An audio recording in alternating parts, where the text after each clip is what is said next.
السلام علیکم ورحمۃ اللہ وبرکاتہ۔ ان الحمد للہ نحمده ونصلي على رسوله الكريم، اما بعد واشهد ان لا اله الا الله وحده لا شريك له واشهد ان محمدا عبده ورسوله۔ قال الله ربي في كلامه المبين، اعوذ بالله من الشيطان الرجيم، بسم الله الرحمن الرحيم، والسابقون الاولون من المهاجرين والانصار والذين اتبعوهم باحسان رضي الله عنهم ورضوا عنه واعد لهم جنات تجري تحتها الانهار خالدين فيها ابدا وذلك الفوز العظيم۔ عن عبد الله رضي الله عنه قال سئل النبي صلى الله عليه وسلم خير الناس، فقال رسول الله صلى الله عليه وسلم خير الناس قرني ثم الذين يلونهم ثم الذين يلونهم۔ میرے معزز دینی اور ملی اسلامی بھائی، جیسا کہ آپ سبھی کو معلوم ہے، ہمارا جو آج کا جو عنوان ہے فضائل صحابہ رضی اللہ عنہم۔ میرے بھائیوں، صحابہ کرام رضوان اللہ علیہم اجمعین، اللہ رب العالمین نے لوگوں کی رشد و ہدایت کے لیے اس روئے زمین پر جتنے انبیاء و رسول علیہم السلام کو مبعوث کیا، بھیجا، ان کے بعد روئے زمین پر سب سے زیادہ نیک و صالح، اللہ اور اس کے نبی صلی اللہ علیہ وسلم سے محبت کرنے والے، اللہ اور اس کے نبی صلی اللہ علیہ وسلم کی اطاعت، اتباع اور پیروی کرنے والے کوئی اگر تھے تو وہ اللہ کے نبی صلی اللہ علیہ وسلم کے صحابہ رضوان اللہ علیہم اجمعین تھے۔ تو سب سے پہلے ہم جاننے کی کوشش کریں کہ صحابی کسے کہتے ہیں۔ صحابی کی تعریف کرتے ہوئے حافظ ابن حجر الاسقلانی رحمۃ اللہ علیہ بیان فرماتے ہیں، الصحابی من لقی النبی صلی اللہ علیہ وسلم مؤمنا به ومات علی الاسلام۔ صحابی اس شخص کو کہتے ہیں جس نے اللہ کے نبی صلی اللہ علیہ وسلم سے ملاقات کی ایمان کی حالت میں، اور اللہ کے نبی صلی اللہ علیہ وسلم سے ایمان کی حالت میں ملاقات کرنے کے بعد پھر اسی دین اور اسلام پر ایمان کی حالت میں وفات پائی تو اسے صحابی کہا جاتا ہے۔ اور اس طرح جو اللہ کے نبی صلی اللہ علیہ وسلم کے ساتھ تھے یا جنہوں نے بھی اللہ کے نبی صلی اللہ علیہ وسلم سے ملاقات کی، اللہ کے نبی صلی اللہ علیہ وسلم پر ایمان لائے اور ایمان ہی کی حالت میں اس دنیا سے انتقال فرما گئے، وہ سارے کے سارے صحابہ اکرام رضوان اللہ علیہم اجمعین ہیں۔ یہ وہ شخصیات تھیں جن کے بارے میں اللہ رب العالمین نے اپنی مقدس کتاب کے اندر ان کے تعلق سے یا ان کے مقام و مرتبے کے تعلق سے اللہ تعالیٰ نے بیان فرمایا۔ ان کے مقام و مرتبے کو جاننے کے لیے یا صحابہ کی کیا عظمت ہے، صحابہ کا کیا مقام ہے، صحابہ کی کیا شان ہے، صحابہ اکرام کی کیا فضیلت ہے، اس بات کو جاننے کے لیے اتنا کافی ہے کہ ہم اور آپ کا جو خالق و مالک، رازق و مدبر رب سبحانہ و تعالی ہے، اس رب العالمین نے ان کا ذکر، ان کا تذکرہ اپنی مقدس کتاب، اپنے کلام قرآن مجید کے اندر کیا ہے۔ قرآن میں ان کا ذکر ہونا ہی ان کی بہت بڑی فضیلت ہے۔ اور اتنا ہی نہیں میرے بھائیوں، اللہ کے نبی صلی اللہ علیہ وسلم نے اپنی متعدد احادیث مبارکہ کے اندر ان کے فضائل، ان کے مناقب، ان کا مقام و مرتبہ اللہ کے نبی صلی اللہ علیہ وسلم نے بیان فرمایا ہے۔ جو آیت کریمہ میں نے آپ کے سامنے پڑھی، جو سورہ توبہ کی آیت نمبر 100 ہے، اس آیت کریمہ میں اللہ رب العالمین نے صحابہ کرام کے تعلق سے بیان فرمایا۔ اللہ رب العالمین نے کہا کہ والسابقون الاولون من المہاجرین والانصار، انصار میں سے یعنی جو مدینے کے رہنے والے تھے وہ صحابہ، اور اسی طرح مہاجرین جو مکہ کے رہنے والے تھے، پھر مکہ سے انہوں نے مدینہ کی طرف ہجرت کی، تو یہ مہاجرین ہیں، مہاجر صحابہ ہیں۔ ان دونوں کی فضیلت میں اللہ تعالیٰ نے کہا کہ والسابقون الاولون، وہ لوگ جو ایمان لانے میں اور ہجرت کرنے میں دونوں چیزوں میں سب سے پہلے سبقت کی، اللہ تعالیٰ نے ان کا ذکر کیا۔ اور اس کے بعد میں اللہ تعالیٰ نے کہا والذین اتبعوہم بإحسان، ان کے بعد وہ لوگ جو اللہ کے لیے ان سے محبت کرتے ہوئے احسان کے ساتھ ان کے نقش قدم پر چلے، ان کی اتباع کی۔ پھر اللہ تعالیٰ نے کہا کہ رضی اللہ عنہم ورضوا عنہ، کہ اللہ تعالیٰ ان سے راضی ہوا اور یہ اللہ سے راضی ہوا۔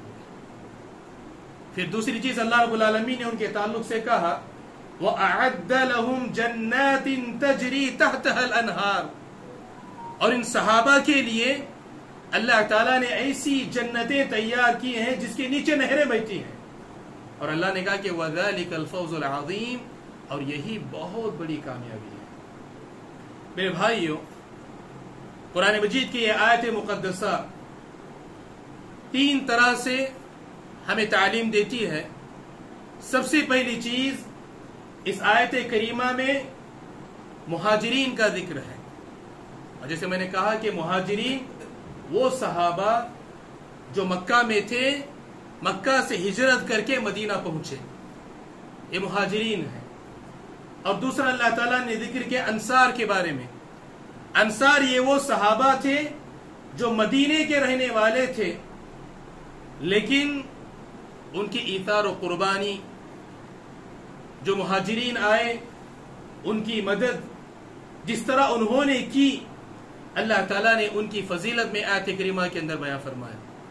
پھر آگے اللہ رب العالمین نے کہا کہ والذین اتبعوہم بإحسان، احسان کے ساتھ جنہوں نے ان کی اتباع کیا، ان کے نقش قدم پہ چلے، یعنی بعد والے جو صحابہ تھے، یا ان صحابہ کے بعد جو تابعین آئے، یا اس کے بعد جو تبع تابعین آئے، اس کے بعد جو اہل ایمان کا سلسلہ چلا، اور یہ ان کے نقش قدم پر چلنے والے اس زمانے سے لے کر کے آج تک اور قیامت کی صبح تک جتنے بھی ہوں گے، وہ سارے کے سارے اسی زمرے، اسی میں شامل ہیں۔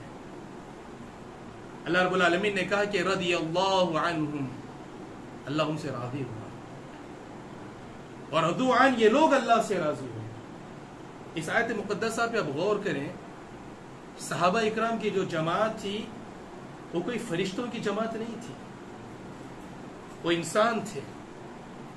ہم اور آپ جس طرح انسان ہیں، ہماری طرح وہ انسان تھے، لیکن ان کا ایمان، ان کا اللہ اور اس کے نبی صلی اللہ علیہ وسلم سے محبت کرنا، صحابہ کا اللہ اور اس کے نبی صلی اللہ علیہ وسلم کی اتباع اور پیروی کرنا، صحابہ اکرام کا آپس میں ایک دوسرے کے لیے امر بالمعروف والنہی عن المنکر کا فریضہ انجام دینا، صحابہ اکرام کا آپس میں ایک دوسرے کو وعظ و نصیحتیں کرنا، صحابہ کا آپس میں ایک دوسرے کے ساتھ خیر خواہی اور رحم دل ہونا، یہ ایسی ان کی عبادتیں، یہ ایسے ان کے اعمال تھے جس کے ذریعے سے اللہ رب العالمین نے ان کے اعمال کو قبول کرنے کے بعد میں یہ کہا کہ رضی اللہ عنہم، کہ اللہ ان سے راضی ہوا، ورضوا عنہ، وہ لوگ اللہ سے راضی ہوئے۔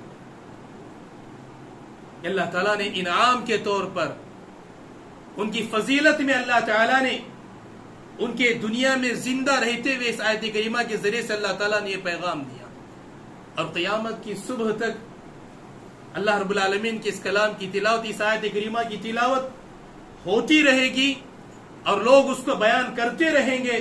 عظمت صحابہ، فضائل صحابہ، مناقب صحابہ، اس کے بارے میں بیانات، دروس، محاضرات، جمعہ کے خطبات، تزکیہ کلاس، یہ ساری چیزیں ہوتی رہیں گی.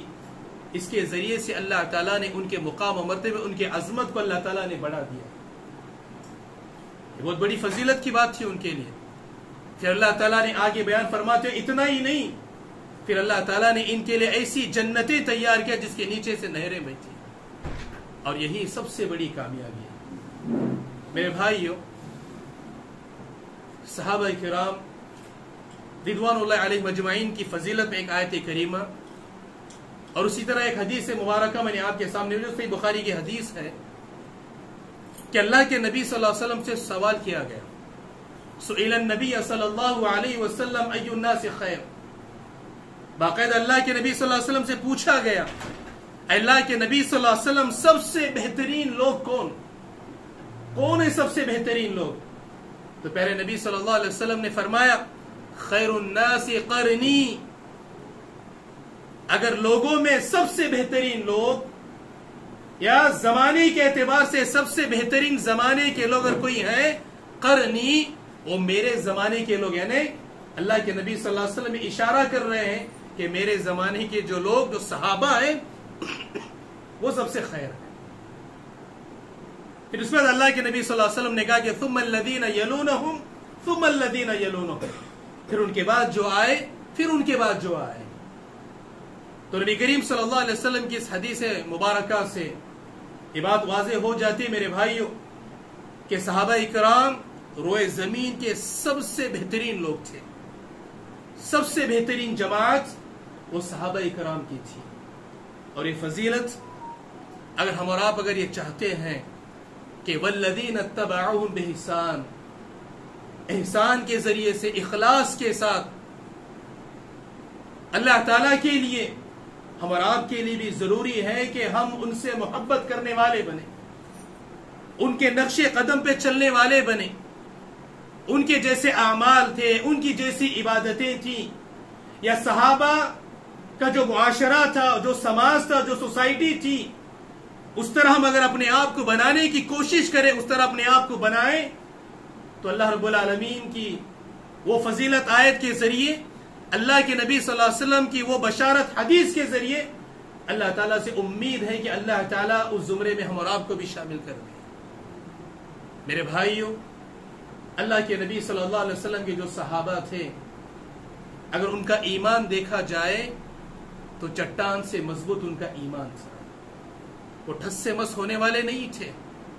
وہ اللہ اور اس کے نبی صلی اللہ علیہ وسلم پر ایمان لائے پورے دل کے یقین کے ساتھ. ایسا نہیں کہ صرف زبانی ان کا ایمان تھا، صرف زبان سے آمنت باللہ کہنے والے وہ نہیں تھے.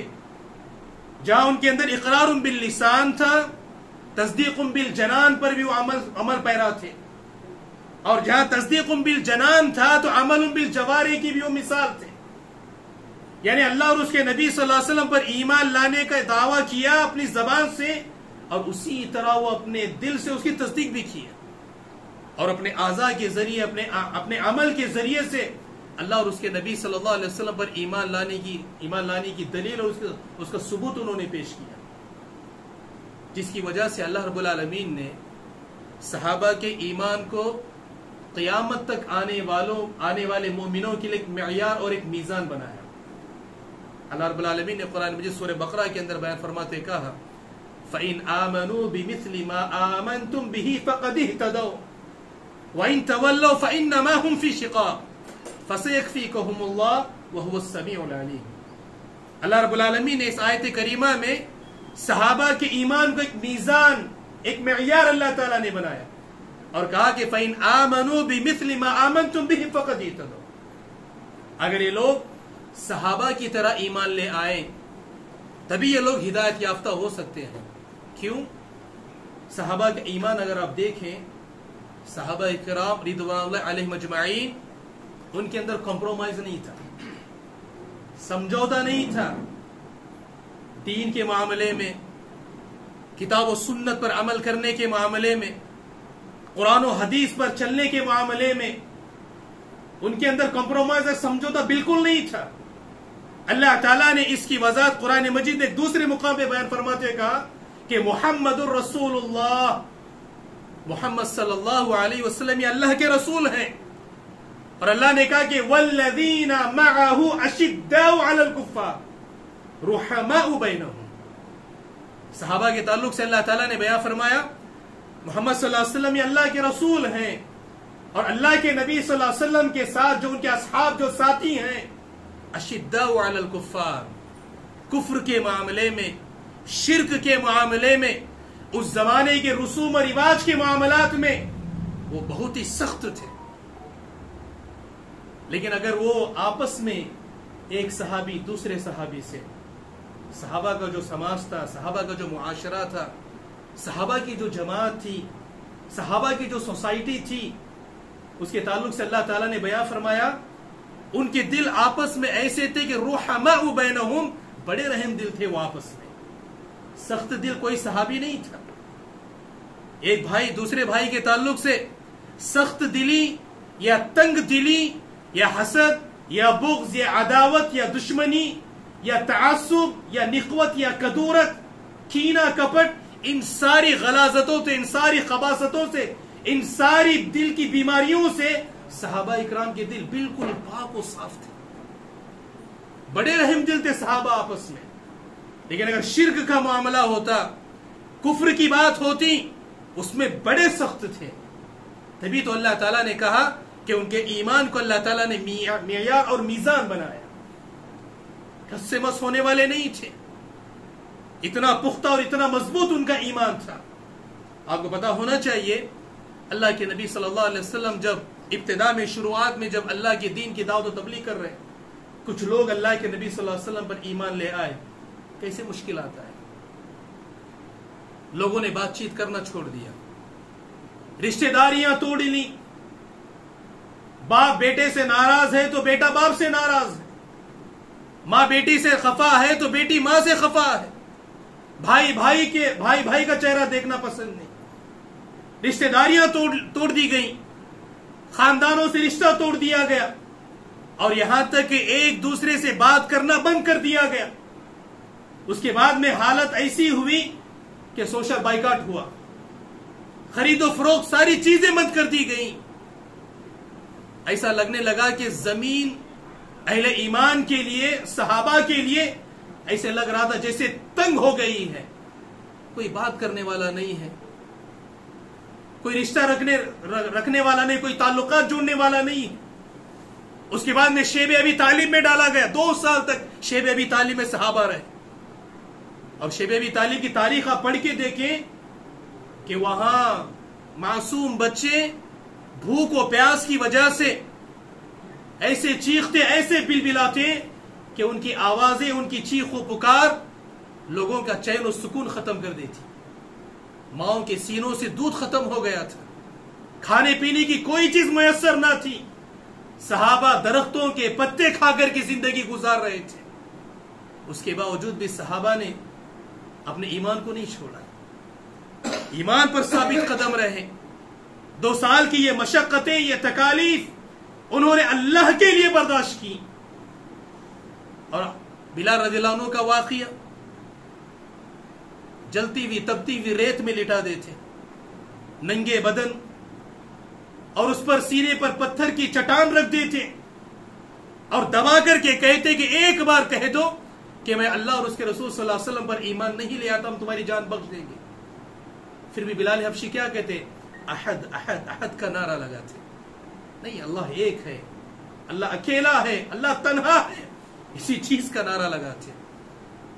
کبھی ایمان میں، کبھی اللہ اور اس کے رسول صلی اللہ علیہ وسلم کی محبت میں کبھی انہوں نے کمپرومائز نہیں کیا۔ اسی طرح اگر آپ دیکھیں کئی ایسی مثالیں صحابہ کی زندگیوں سے ہمیں ملتی ہیں میرے بھائیوں۔ تبھی تو اللہ تعالیٰ نے ان کے ایمان کو ایک معیار بنایا۔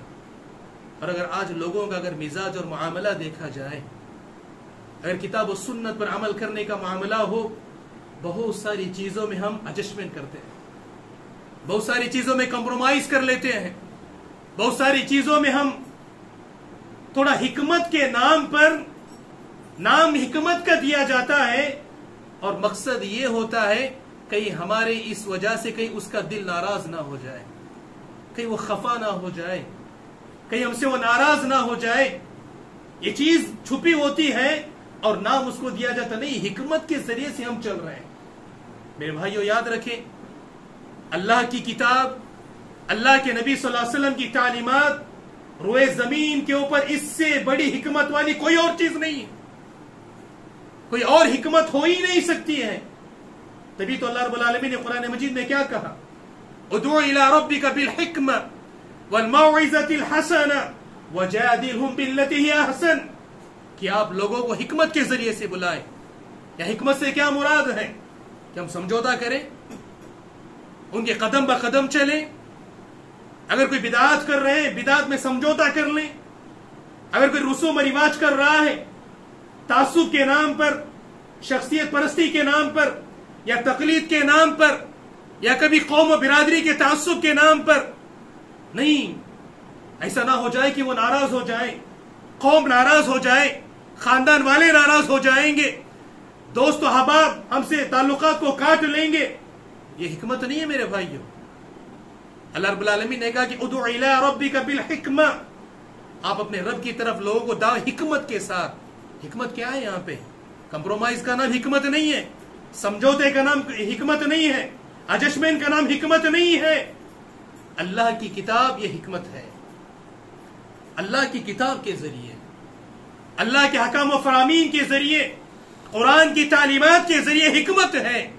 اور اللہ کے نبی صلی اللہ علیہ وسلم کے احکام و فرامین، پیارے نبی صلی اللہ علیہ وسلم کی تعلیمات احادیث کے ذریعے سے یہ حکمت ہے. اس کے ذریعے سے آپ لوگوں کو دعوت دیں. والموعظۃ الحسنہ، اور اچھے انداز میں انہیں وعظ و نصیحت کریں. اور میرے بھائیوں، قرآن سے اچھا انداز، نبی صلی اللہ علیہ وسلم کی سنت سے بہترین انداز کوئی اور انداز نہیں ہو سکتا. میں بڑے پیار سے، بڑے نرمی سے، بڑے شفقت کے ساتھ میں کسی کو شرک کی دعوت دوں، یا میں کسی کو بدعت کی دعوت دوں، یا میں کسی کو رسوم و رواج کی دعوت دوں اور اس کو نام دوں، ہم حکمت کے ساتھ بول رہے ہیں، حکمت کے ساتھ دعوت کر رہے ہیں. یہ حکمت نہیں ہے.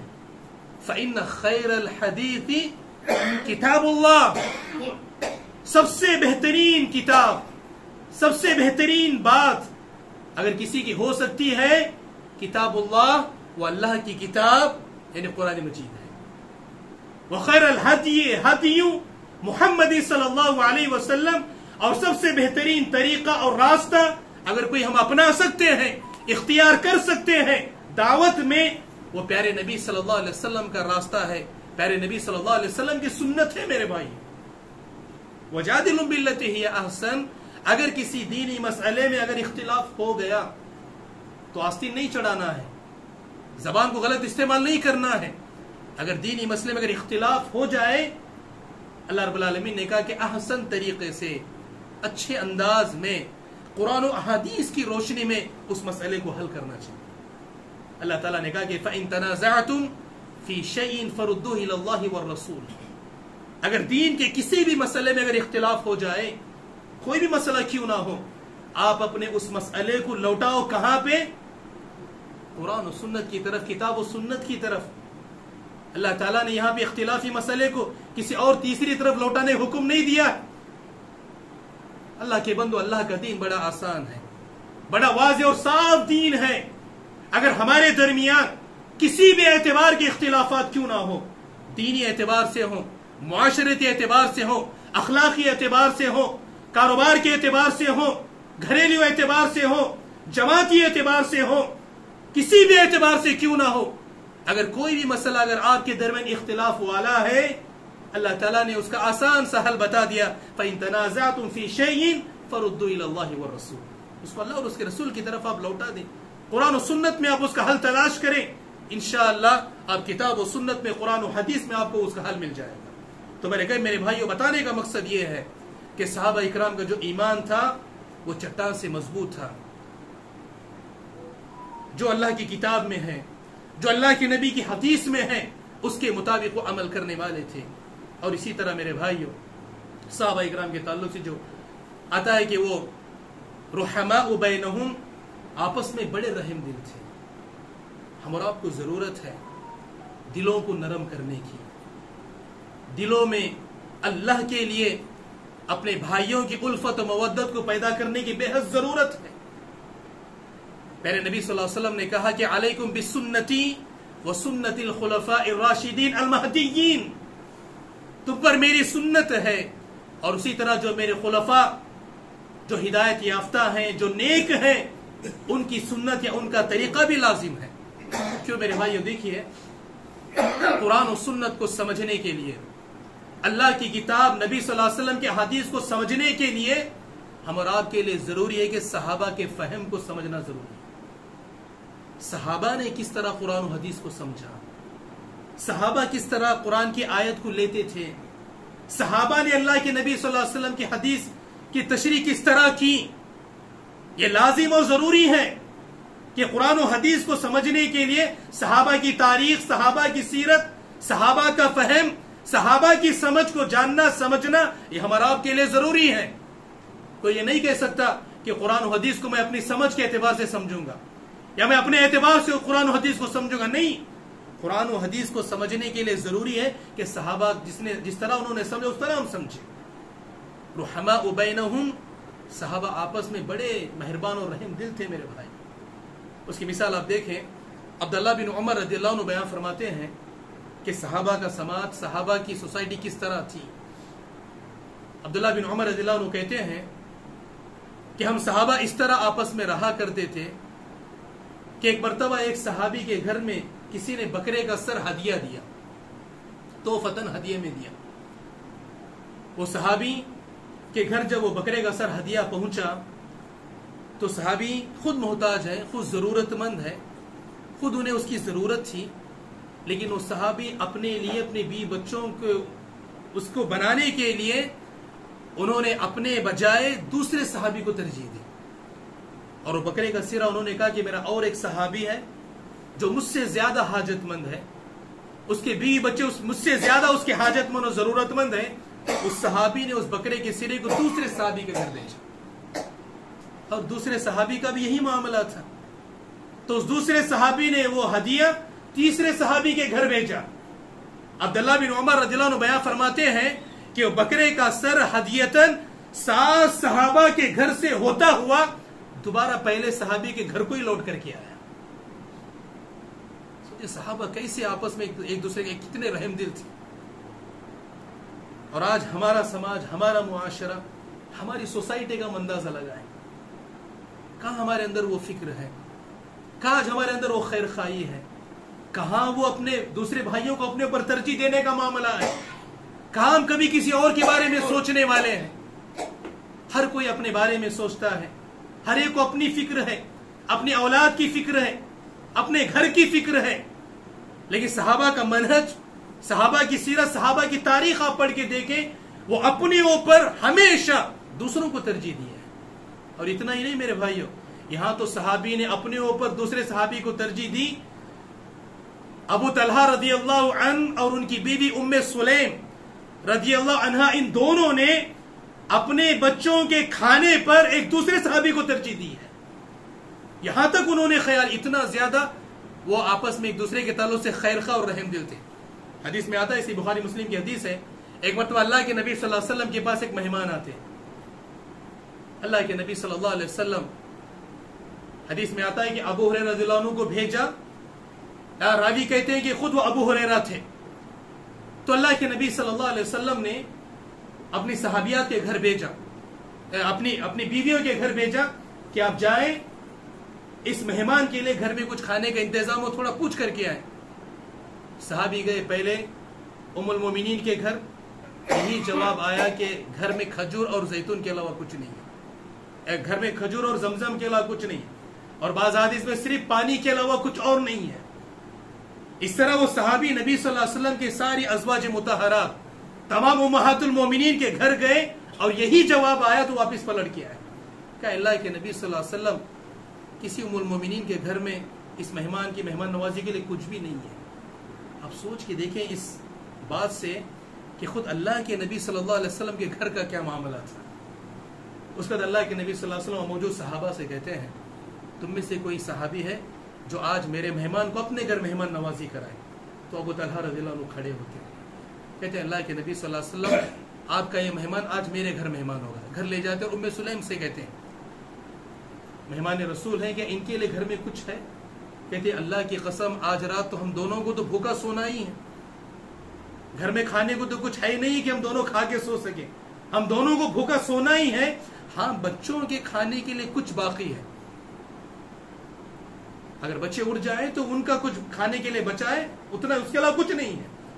ابو طلحہ کہتے ہیں کہ بچے ان کو اگر کسی طرح بہلا پسلا کہ تم سلا دینا لیکن وہ کھانا تم اس مہمان کو انتظام کرنا، اور ہم دونوں جب کھانے کے لیے بیٹھ جائیں تو چراغ کو بند کر دینا. یہ واقعہ آپ نے سنا ہوگا، لیکن اب دیکھیں ویسا ہی ہوتا ہے.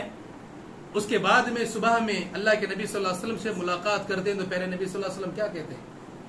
اللہ تعالیٰ نے کل رات ایک مومن اور ایک مومنہ نے اللہ کی رضا کے لیے ایسی قربانی دی کہ اللہ تعالیٰ نے ان کی قربانی کو قبول کیا، اور اللہ کو ان کی قربانی اتنی پسند آئی کہ اللہ تعالیٰ نے جبرائیل علیہ السلام کے ذریعے سے قرآن کی آیت کریمہ کو نازل کرتے ہوئے فرمایا پیارے نبی صلی اللہ علیہ وسلم نے وَيُؤْثِرُونَ عَلَىٰ أَنفُسِهِمْ وَلَوْ كَانَ بِهِمْ خَصَاصَةٌ، کہ یہ ایسے لوگ ہیں جو اپنے اوپر وہ دوسروں کو ترجیح دیتے ہیں.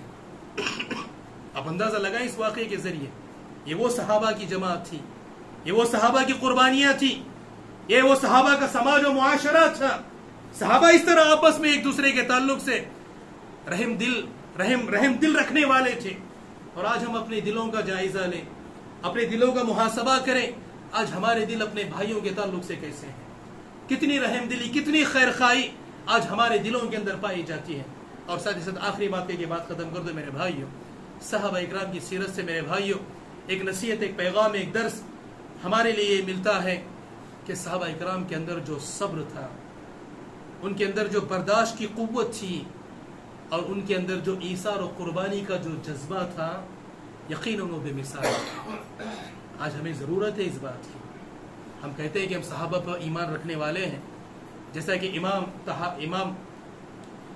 تحاوی رحمہ اللہ نے اپنی کتاب العقیدہ الطحاویہ کے اندر صحابہ کے تعلق سے یہی بات نقل کرتے ہوئے کہا وَحُبُّهُمْ یعنی حب الصحابة دین و ایمان و احسان، یعنی اہل سنت والجماعت کا یہ عقیدہ ہے، اہل الحدیث ان کا یہ عقیدہ ہے، قرآن و حدیث پر عمل کرنے والوں کا یہ منہج عقیدہ ہے کہ صحابہ سے محبت کرنا یہ عین دین ہے، یہ ایمان کی علامت ہے، یہ احسان ہے. وَبُغْضُهُمْ كُفْرٌ وَنِفَاقٌ وَطُغْيَانٌ، اور صحابہ سے بغض کرنا یا ان سے نفرت یا عداوت یا دشمنی کرنا یہ عین کفر ہے، یہ منافق ہے، یہ نفاق ہے. وَطُغْيَانٌ، یہ سرکشی ہے. الحمدللہ ہم کتاب و سنت کے ماننے والے، عمل کرنے والے ہیں. ہم اللہ کے نبی صلی اللہ علیہ وسلم کے صحابہ سے سچی محبت کرنے والے ہیں. تو میرے بھائیو ان کی سیرت کو پڑھنا، جاننا، اور ان کے طرز کو یا ان کے اندر جو صفات تھیں اس کو اپنے اندر پیدا کرنا ہم اور آپ کے لیے ضروری ہے. صبر ان کے اندر کیا تھا، برداشت کی قوت کتنی تھی. آج اگر کسی انسان کے اندر صبر اور برداشت کی بات کی جائے، اللہ اور اس کے نبی صلی اللہ علیہ وسلم کی کچھ تعلیمات، اللہ کے دین کو سیکھنے تک کے وقت کے اتنی بھی قربانی برداشت کا جذبہ نہیں ہے. باقی اور قربانیاں، باقی اور جو ہے وہ تو اللہ ہی بہتر جانے. اللہ کے دین کو سیکھنے کے لیے، اللہ کے نبی صلی اللہ علیہ وسلم کی تعلیمات کو سیکھنے کے لیے، یا صحابہ کی سیرت کو جاننے یا ان کا مطالعہ کرنے، کم سے کم اپنے وقت کی قربانی دینے، اتنا جذبہ بھی اگر ہو تو یہ بہت بڑی چیز ہے. غزوہ تبوک کو اگر آپ دیکھیں، غزوہ تبوک کا ایک دوسرا نام غزوۃ العسرہ بھی ہے، یا جیسے عسرہ بھی کہتے ہیں. کبھی اس غزوہ تبوک کو آپ پڑھ کر کے دیکھیں. تاریخ اسلام میں یہ ایسا غزوہ گزرا ہے، اس غزوے میں صحابہ نے جو صبر یا قربانی اور اللہ کے نبی صلی اللہ علیہ وسلم کے ساتھ نہ چھوڑنے کی جو مثالیں دی ہیں، یقیناً وہ اپنے آپ میں ایک لاجواب ہے میرے بھائی. غزوہ اسرے نے تنگی کا غزوہ اس کو کہا جاتا ہے، غزوہ تبوک کو. بڑی تنگی میں یہ غزوہ ہوا. صحابہ کے پاس کچھ کھانے کو نہیں تھا, پینے کے لیے کچھ نہیں تھا. صحابہ کے پاس سوار زیادہ تھے, سواریاں کم تھیں. قتادہ رضی اللہ عنہ بیان فرماتے ہیں کھانے کا یہ حال تھا کہ ایک کھجور کے 2 حصے کیے جاتے, ایک حصہ ایک صحابی کو دیتے اور ایک حصہ دوسرے صحابی کو دیتے. اتنی تنگی کے ساتھ یہ غزوہ ہوا. اور ابو ہریرہ اور انس رضی اللہ عنہ بیان فرماتے ہیں کہ ایک ایک کھجور ایک ایک صحابی کے پاس ہوتا, اسی کھجور کو صرف صحابہ چونگتے رہے تھے, اسی کو چونگتے رہے تھے. اتنی کھانے کی تنگی تھی, پانی کے لیے کچھ نہیں تھا. غزوہ تبوک, غزوہ اسرا کے اندر عمر بن خطاب رضی اللہ عنہ سے پوچھا گیا کہ جو تنگی کا جو غزوہ ہوا اس سے کیا مطلب, کیا مراد ہے؟ تو عمر بن خطاب رضی اللہ عنہ کہتے ہیں دیکھیں ان کے اندر اللہ کے لیے, اللہ کے دین کے لیے کتنا صبر ان کے اندر پایا جاتا تھا, کتنا صبر ان کے اندر تھا. اب عمر بن خطاب رضی اللہ عنہ کہتے ہیں کہ جو تنگی کا جو غزوہ ہوا, ایک جگہ پہ ہم لوگ رکے, پیاس کی وجہ سے ایسے لگ رہا تھا کہ ابھی ہمارے حلق یعنی ہمارے جسموں سے الگ ہو جائیں گے. ان میں سے اگر کوئی صحابی اگر اپنے اونٹ کو اگر ذبح کر دیتا تو صحابہ اونٹ کے گوبر کو نچوڑ لیتے, نچوڑنے کے بعد اس کا جو پانی ہوتا اس پانی کو ہم نے پیاس بجھانے کے لیے پیا ہے. یہاں تک قربانیاں دی, کس کے لیے؟ اللہ کے دین کے لیے. اتنا انہیں صبر کیا انہوں نے اللہ کے دین کے لیے, اللہ کے لیے, اللہ کے نبی کے لیے. اس حالت میں بھی کبھی انہوں نے اللہ کے نبی کا ساتھ نہیں چھوڑا. بتانے کا مقصد ہے کہ آج ہم اور آپ کے پاس کتاب و سنت ہے, قرآن و حدیث ہمارے پاس ہے. ہمارے لیے ضروری ہے کبھی ہم اپنی زندگی میں کسی موڑ پر اس کو چھوڑنے کی کوشش نہ کریں, پکڑے رہیں, تھامے رہیں. تو یہاں تک صحابہ اکرام کے تعلق سے آتا ہے غزوہ تبوک کے معاملے میں. اور ایثار و قربانی کا تو معاملہ, انہوں نے تو اپنے جانوں کی, مالوں, ہر چیز کی قربانی دے دی, ساری چیزوں کی قربانی انہوں نے پیش کی. تو میرے بھائیوں, ایسی بہت سی مثالیں ہیں جو صحابہ کی زندگی سے ہمیں ملتی ہیں. میں بس آج کے درس میں آپ تک بس یہی بات رکھنا چاہتا ہوں کہ صحابہ اکرام کی فضیلت یا ان کا مقام و مرتبہ یا ان کی عظمت بہت زیادہ ہے. قرآن میں ان کا ذکر, اللہ کے نبی صلی اللہ علیہ وسلم کی احادیث میں ان کی فضیلتوں کا ذکر آنا, اس میں ہی ان کے عظمت کی دلیل ہے, بہت بڑی چیز, بہت بڑی دلیل ہے. اور اس کے بعد صحابہ کرام کی سیرت سے, ان کی زندگی سے 2-3 باتیں کچھ میں نے آپ کے سامنے جو رکھی ہیں, اللہ سے میں یہ دعا کرتا ہوں اللہ تعالیٰ ان باتوں پر سب سے پہلے مجھے عمل کرنے والا بنائے. اللہ تعالیٰ ہم تمام کو صحابہ کی سیرت کو جاننے, سمجھنے, اس کو پڑھنے والا اور ان کی زندگی کی طرح اپنی زندگی کو بنانے اور اس طرح زندگی گزارنے والا اللہ ہم سب کو بنائے. آمین. وآخر دعوانا الحمدللہ رب العالمین.